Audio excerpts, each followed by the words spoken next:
Let me show you how I made this pasta and pasta sauce from a single beetroot I grew in my garden. This was my first time successfully growing beetroot, so I wanted to do something creative. Start by chopping off the leaves, but keep those leaves, we're gonna need it later. And then boil the beetroot until a fork can easily go through it. Wait till it cools off before you start peeling.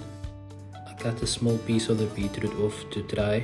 I wanted to taste what it was like before adding any sauces or spices, and I can say that it was really sweet.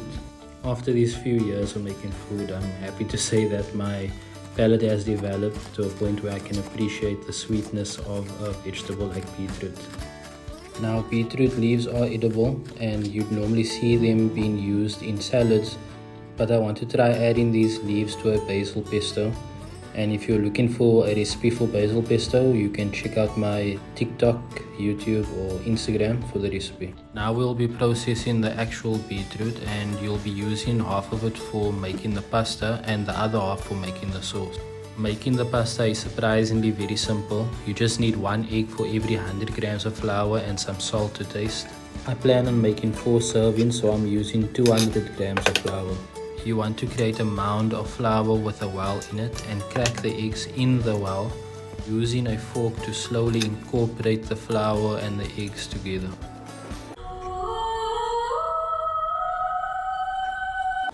Luckily, this is a gardening page, so I don't have to be embarrassed about my well breaking. I then used half the beetroot and incorporated it in by hand until it formed a dough, which I then kneaded until it formed this beautiful ball. And through the magic of editing, clean hands, clean surface, there you go. Let that rest for half an hour, and then you want to start rolling out your dough. I'm only going to be using half for now.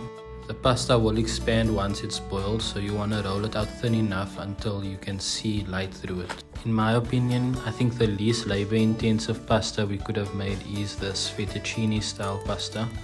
If you do have somebody with you, it will help a lot because this does take a bit of time. This is about 2 servings worth of pasta.